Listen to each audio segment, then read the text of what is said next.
hemos querido, digamos, desarrollar un poquito de dónde surge este librito. Este librito, digamos que es jurídico, pero tiene una historia política. Y tiene incluso una historia, tiene un aspecto político y tiene un aspecto filosófico.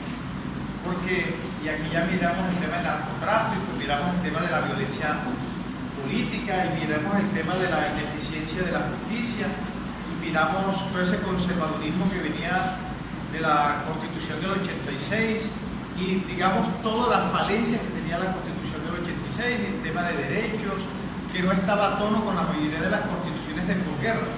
Porque después de la guerra, de la Segunda Guerra Mundial, se da un cambio.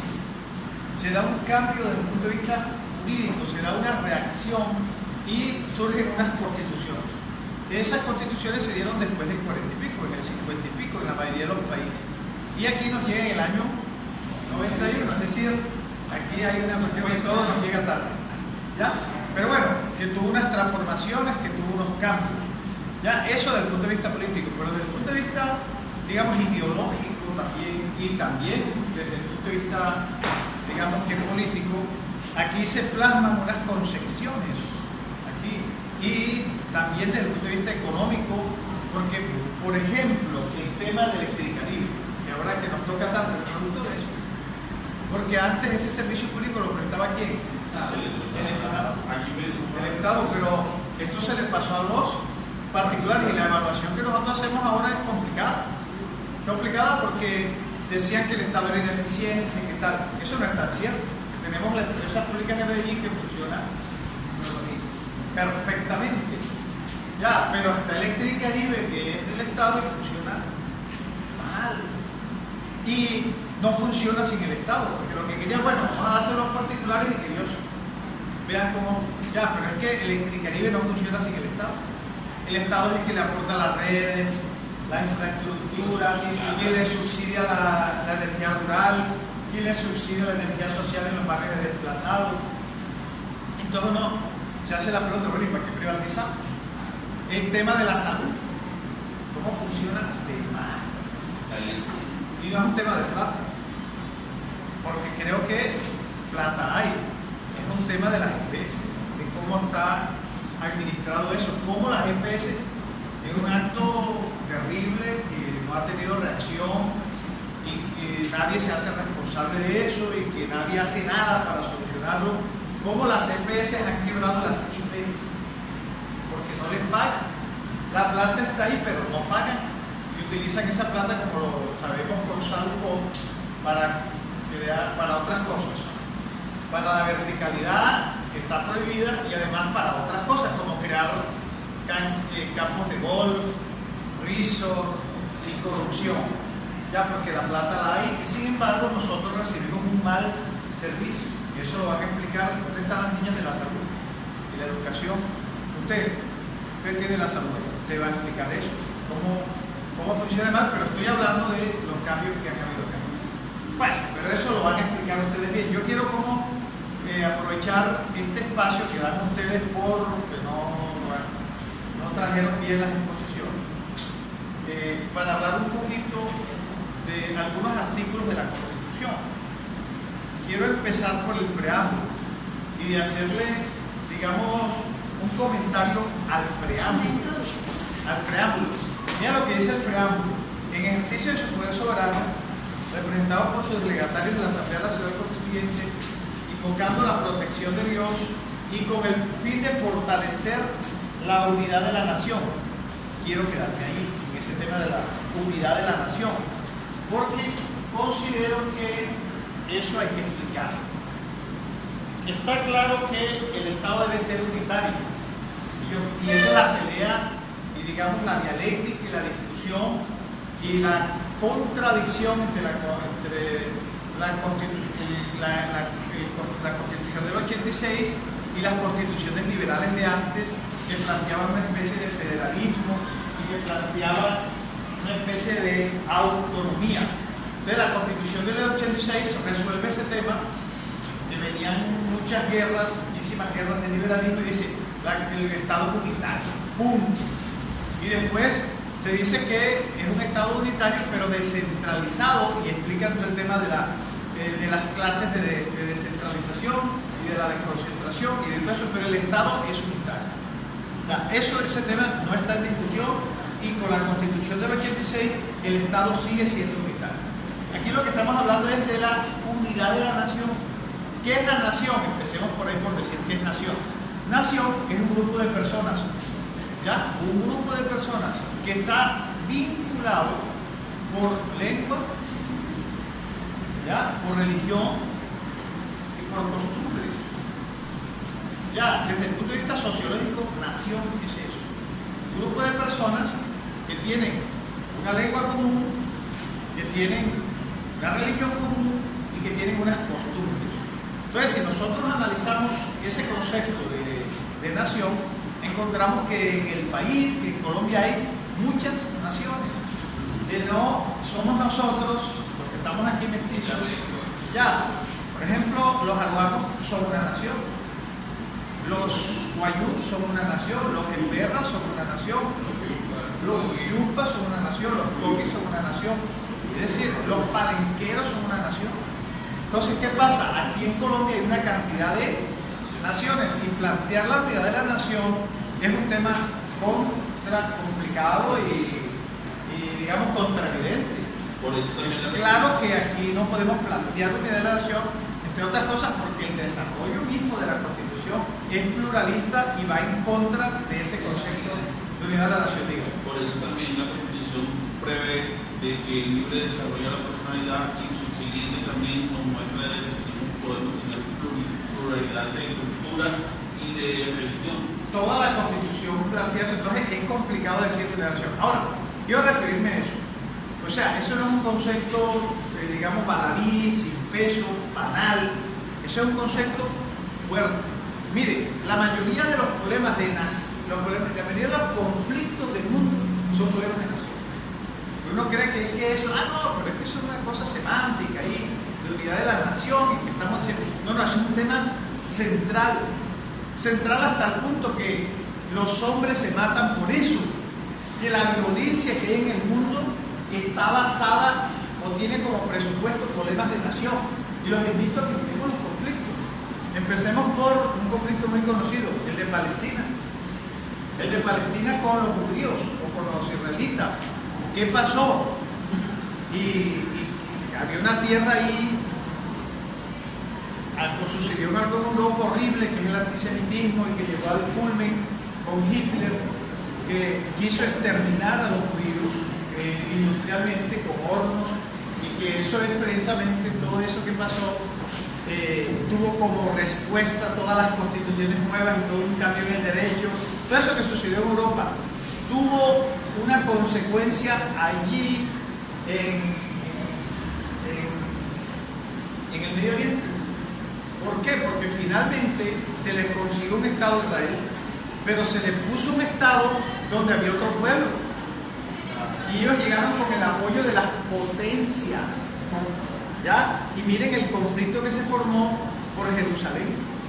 Un pueblo que incluso están emparentados porque ellos son primos.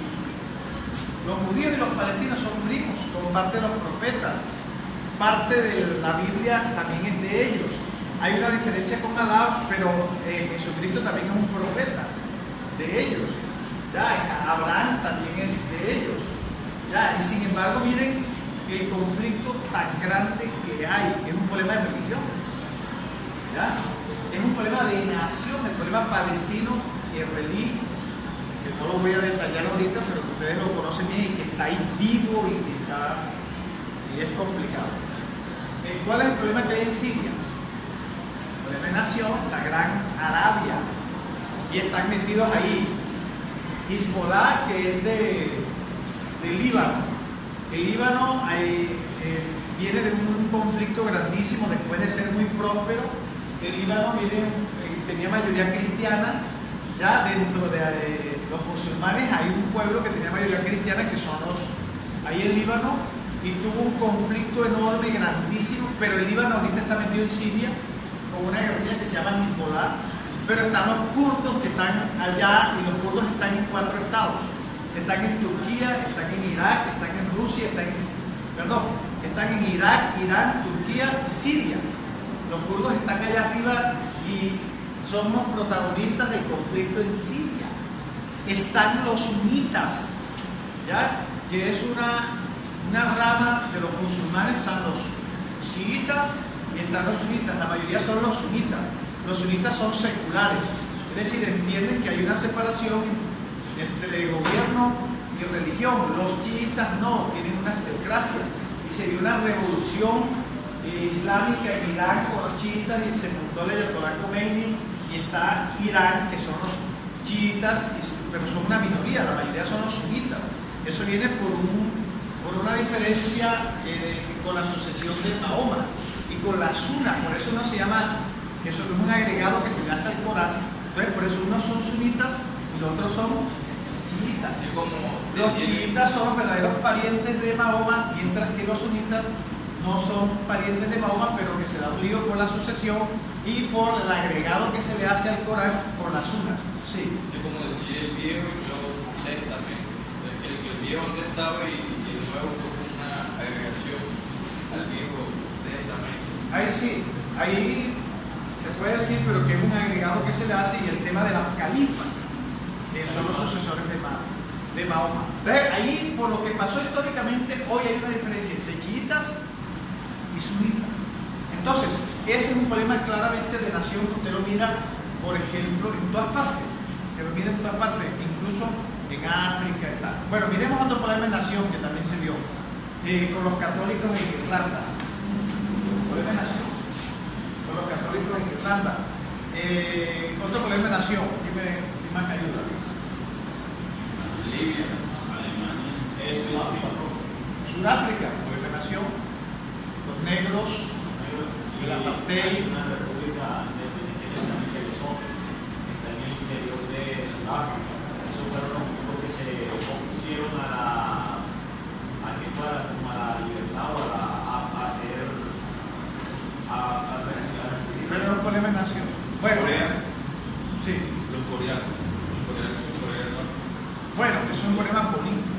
Problema político que se dio por la Guerra Fría, dividieron las dos Coreas, etc. Bueno, le culmino ese tema diciéndole, eso es como los Wayuu.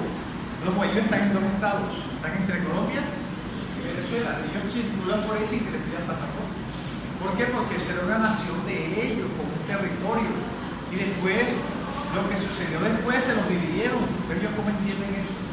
A los indios no les piden, los guayos no les piden pasaporte porque ellos están entre los dos estados. Entonces, ese tema de la unidad de la nación es un tema central y que es muy importante y que nos permite a nosotros decir que no es cierto que haya unidad de la nación a pesar de que está en el plan. ¿Estamos de acuerdo? Bueno, sí, termina siendo complicado. Bueno, vamos a mirar el artículo primero. Esto es precisamente lo que les expliqué y donde fue cuando se partió. Aquí les expliqué que es Estado porque es social, porque es democrático y porque es de derecho. Aquí se explicó eso. Ustedes miren qué dice el artículo primero. Colombia es un Estado social de derecho, ya saben por qué es social, organizado en forma de república unitaria.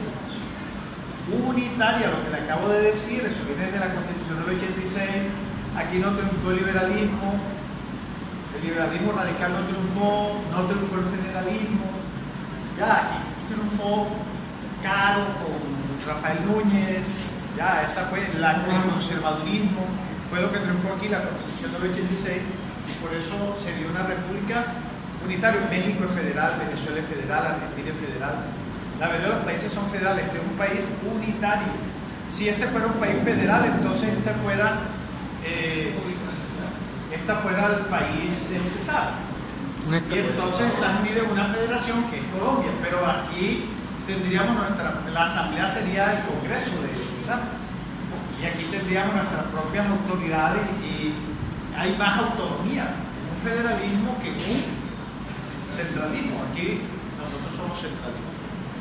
Entonces, Colombia es un Estado social de derecho que se forma en república unitaria, pero descentralizada, con autonomía de sus entidades unidades territoriales. Entonces, nosotros somos unitarios, pero descentralizados y con autonomía de las autoridades.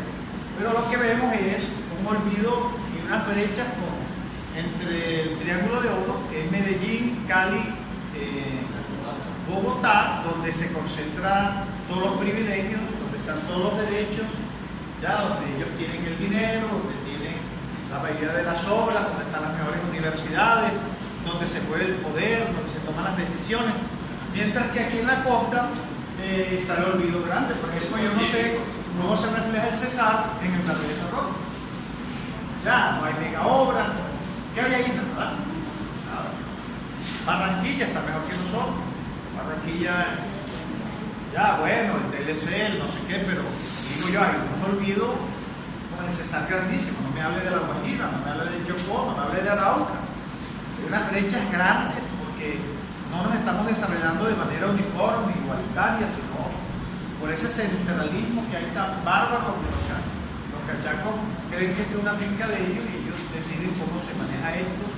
Y nosotros también ayudamos un poquito en que, miren, los que venimos a formarnos aquí, venimos nos importa la nota y venimos a graduar. No tenemos, digamos, vamos a tomar las riendas de esta cosa. Los señores de las aguas de Virico, los señores de La Guajira, vamos a tomar las riendas y vamos a cambiar la historia de esto y vamos a ver qué hacemos, porque nosotros somos ricos. Los impuestos del carbón se van para Bogotá y los manejan en Bogotá. ¿Por qué tienen que ser manejados allá? Hay muchas cosas que cambiar, pero nosotros tenemos que empezar desde aquí de la universidad y no lo estamos haciendo. Bueno, democrática, ya sabemos por qué es democrática. Es una cuestión, ¿quién me lo quiere decir? A ver si entendieron o recordaron. ¿Por qué Colombia es democrática? Bueno, no sé, democrática, participativa y pluralista, fundada en el respeto a la dignidad humana. Pero ese concepto que yo les enseñé, Colombia es un Estado social y democrático de derecho. ¿Es democrático por qué? ¿Quién me explica eso? Entonces, nos va a decir, nosotros podemos decir que Colombia es democrática porque tiene elecciones. Porque según el constituyente primario del pueblo. Ok, porque tiene elecciones, pero es que un país no es democrático solo por eso. Y se lo voy a explicar. Los Estados Unidos, que Tocqueville habló tan lindo de ellos, se le hace la crítica a Tocqueville y dice, ¿cómo puede decir usted que los Estados Unidos es democrático cuando tenía la mitad de su población discriminados? Ya que eran los negros. Entonces, un país no solamente es democrático porque tenga elecciones, sino porque sea inclusivo, ¿ya? Porque incluya a las mujeres, porque las mujeres, a pesar de que son una mayoría, han recibido discriminación histórica y sistemática de parte de los hombres, que las sociedades son patriarcales, etcétera, etcétera. Pero también los indígenas y los homosexuales. ¿Ya? Entonces, un país no puede ser democrático a pesar de que tenga elecciones si discrimina a sectores de su población. Quiero que tengan en cuenta eso. Eso tiene que ver también con el tema de la participación. Colombia, en esta constitución y en todas las jurisprudencias, y usted lo puede mirar, le puedo dar un control que es buscar comando, buscar a la constitución, y la participación está por todas partes. Porque todos debemos participar en las decisiones que nos afectan. Antes había una democracia que representativa, ahora hay una democracia, además de que es representativa, tenemos una democracia participativa. Antes usted lo llamaban para que votara y ya, y se olvidaban de usted. Ahora hay múltiples mecanismos de participar, empezando por el derecho de petición. ¿Por qué más participamos nosotros? Por el plebiscito, por el referéndum, por el cabildo abierto, por la iniciativa popular, la revocatoria. Hay una cantidad de mecanismos de participación donde usted dejó de ser pasivo y que lo llamaban para votar nada más y después lo llamaban para votar otra vez, sino que ahora usted tiene la oportunidad de participar en las decisiones que le afectan. Hay un tema que no me dijeron en el grupo que expuso, que tiene que ver con la consulta previa, por ejemplo, de los indígenas. Entonces usted tiene el derecho si usted lo afecta a un tema, usted tiene el derecho a participar en las decisiones que lo afectan, por ejemplo, los presupuestos participativos, el plan de desarrollo, también hacen mesas donde usted llega y participa. Hablan del pastel en Cundinamarca. En Cajamarca. Cajamarca, bueno, buen ejemplo. Donde ellos hicieron ahí, eso fue una consulta popular, creo que fue, donde ellos, y como la Corte Constitucional dice, le devolvió la potestad y las competencias a los consejos y a los municipios, y dijeron, no, aquí no queremos ingeniería. Y ahora está la discusión de los derechos adquiridos y tal. Se salió el ministro de Minas y Energía que según eso no era válido y que iban a hacer la operación. Bueno, vamos a ver en qué termina eso. Yo no sé si alguien quiere poner eso, sería bueno. Bueno, entonces, la solidaridad de las personas que la integran y la prevalencia del interés general. Fines esenciales del Estado. El artículo 2. Ya, yo le digo a cada servidor público que usted tiene que saber cuál es el fin que usted materializa. Entonces, ¿cuál es el fin del Estado? Porque es que, ¿qué es más importante aquí? ¿La nación o el Estado? Ya les dije que es nación y ya les dije que es Estado. Entonces usted tiene que mirar una jerarquía y mirar qué es más importante, la nación o el Estado. Y naturalmente que lo más importante es la nación, las personas. El Estado solamente tiene un valor instrumental, tiene un valor de medio. El Estado está para satisfacer estos fines. Ya, por eso los miembros del Estado son servidores. El que sirve. ¿A quién le sirve? A la nación, a las personas. Pero usted mira la cuestión y parece que fuera más importante el Estado que la nación, porque usted es un ministro es educado, organizado, tiene presupuesto, tiene organización, ya. Y el Estado y la nación la vemos en las cárceles, la vemos en los semáforos haciendo maratones, ya, los desplazados, la nación. Les parece más importante el Estado cuando la nación es más importante que el Estado. Porque el Estado le sirve a la nación. El Estado tiene como presupuesto de su existencia que le sirva a la nación. Entonces, por eso los fines del Estado son los siguientes. Primero, servir a la comunidad. Por eso es que nosotros somos los miembros del Estado. Yo no soy miembro del Estado, yo soy un particular, pero usted sí es servidor público. Usted es servidor público porque usted tiene como fin principal, y aquí lo dice, servir a la comunidad. Por eso es que se le llama servidor. Yo lo sirvo. Servidor público, por eso se llama. Los servidores públicos se dividen en empleados públicos, trabajadores oficiales y miembros de corporación. Esos son los servidores públicos. Es un tema, es una categoría genérica y que se especifica en trabajadores oficiales, que son aquellos que tienen vínculo con el Estado por medio de contrato de trabajo, mientras que los empleados públicos son aquellos que tienen vínculo con el Estado mediante una resolución. Y están los miembros de corporación, que son los congresistas, los diputados, los concejales. Esos son miembros de corporación, pero que no son iguales. ¿Por qué? Porque mientras que los congresistas hacen parte del legislativo, los diputados y los concejales hacen parte del ejecutivo, a pesar de que se parecen, porque todos son de origen político y son corporados y toda esa cuestión, etcétera, etcétera, etcétera. Entonces, primer fin del Estado, servir a la comunidad. Servir a la comunidad, eso es importantísimo. Segundo, promover la prosperidad general. Yo esto lo veo como el eudemonismo. Es decir, desde Aristóteles se ha dicho que el fin de los gobernantes es buscar la felicidad. Y después en las constituciones que se dan en los Estados Unidos e incluso en la misma constitución americana actual se dice que lo que se busca es la felicidad. Ya, un tema que yo no comprendo tanto, pero bueno, dicen que la felicidad aquí está como la prosperidad general. ¿Qué es lo que tiene que buscar usted? La prosperidad general. ¿Qué es lo que vemos? Que cada quien que llegue al Estado busca la prosperidad ¿qué? General, la prosperidad individual. Allá, aquí dice, prevalencia del interés general, dice en el artículo primero, el anterior, que no se los dije. Hay una prevalencia del interés general.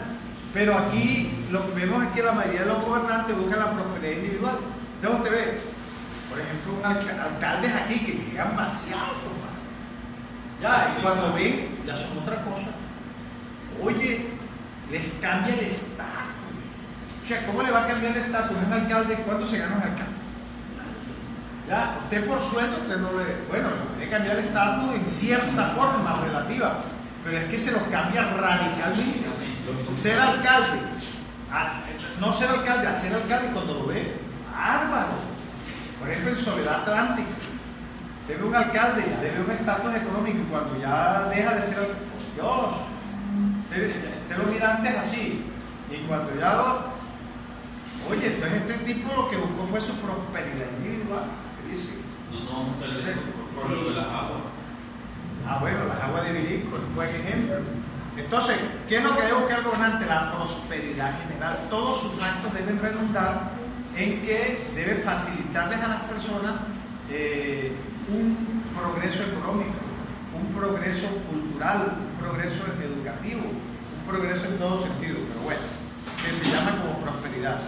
Garantizar la efectividad de los principios y derechos. Usted tiene que saber qué es un principio, tiene que saber qué es un derecho y tiene que saber qué es un deber, porque están concatenados.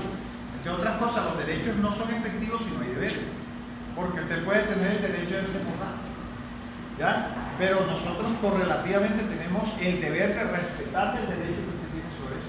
Y el hecho de que a alguno de ustedes se le robe el morral a Eduardo no quiere decir que él pierde el derecho. Él sigue teniendo el derecho sobre el morral.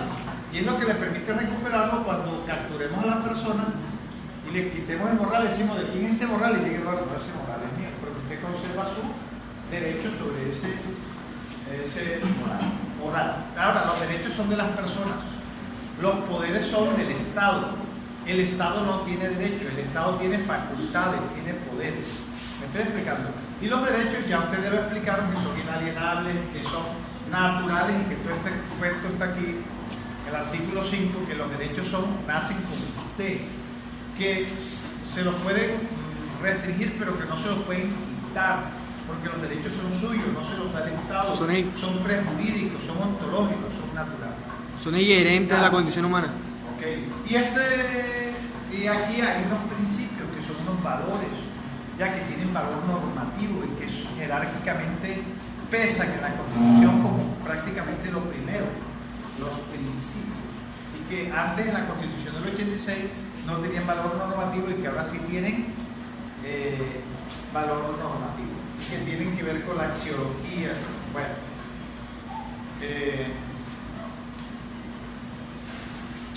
la soberanía reside exclusivamente en el pueblo. Aquí hay una discusión de soberanía popular, soberanía nacional. La Constitución es norma de normas, el artículo 4. Este es un tema muy importante y que a veces la gente no lo entiende. Ya, la Constitución está aquí arriba, con los tratados y convenios internacionales, es decir, con el bloque de constitucionalidad. Pero a veces veo gente que está aquí, lo voy a explicar así, y que de pronto, no sé hasta qué punto está explicado, yo creo que eso tiene que ser Constitución política, tratado, que está la ley no es plana, porque hay diferentes leyes, leyes orgánicas, leyes ordinarias, leyes estatutarias. Ya, aquí está, entonces los decretos, tampoco los decretos son planos, porque el presidente se expresa por decreto, pero también los gobernadores, los alcaldes, y aquí hay una jerarquía en los decretos. Están las ordenanzas, están los acuerdos y está toda la potestad de la mitad. Entonces, naturalmente que un decreto está por debajo de la Constitución. Entonces, muchas veces cuando se contradicen o cuando se opone un decreto a la Constitución, ¿qué debe pasar? Dice, la Constitución es norma de norma. En todo caso, la incompatibilidad entre la Constitución y una ley u otra norma jurídica se aplicarán de preferencia a las normas constitucionales. Es deber de los nacionales de extranjeros en Colombia acatar la Constitución de respeto. Eso claramente está ahí, pero muchas veces veo gente que dice, no, tenemos que acatar el decreto hasta que no se demande. Hasta que no se demande ante el contencioso administrativo, bueno, ese decreto puede valer, puede tener validez, pero no se va a aplicar, porque yo tengo que aplicar en la Constitución. Eso se lo estoy diciendo, muchas veces se da. Se da, por ejemplo, que el tema de las vacancias, entonces cómo se han nombrado las vacancias, el decreto dice, o el manual dice de una forma y la ley dice de otra. ¿Cuál tengo que preferir? ¿Un manual de una ley? Y si es, entonces no, hasta que no se demande, prima el manual. Si el manual está aquí abajo y la ley está aquí arriba, ¿qué tengo que preferir? Desde el punto de vista jerárquico tengo que preferir la ley. Y está por aquí la sección de constitucionalidad, que es el que dice que inaplico la norma que se opone a la Constitución, pero yo aplico la Constitución.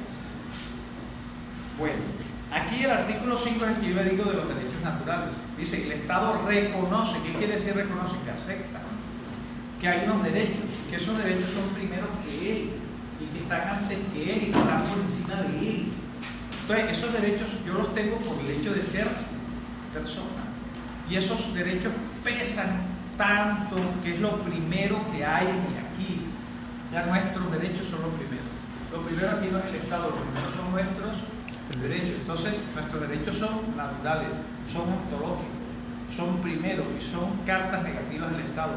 Es decir, muchas veces se oponen al Estado. Por eso el primer vulnerador de nuestros derechos es el mismo Estado. Y usted lo mide en la frontera, ¿ya? Porque nuestros derechos son cartas negativas del Estado y hay visiones autoritarias como las de Uribe Vélez que piensan que los derechos son obstáculos. Ya, lo que usted tiene como derecho, hay gobernantes que piensan que son obstáculos para el poder gobernar, ya, que le impiden gobernar, que le dificultan el gobierno. Entonces, le sirve más que usted no tenga derechos o restringirle al máximo sus derechos, ya, porque eso le da más margen a él el Estado. Por eso es que se dice que los derechos son cartas negativas al Estado.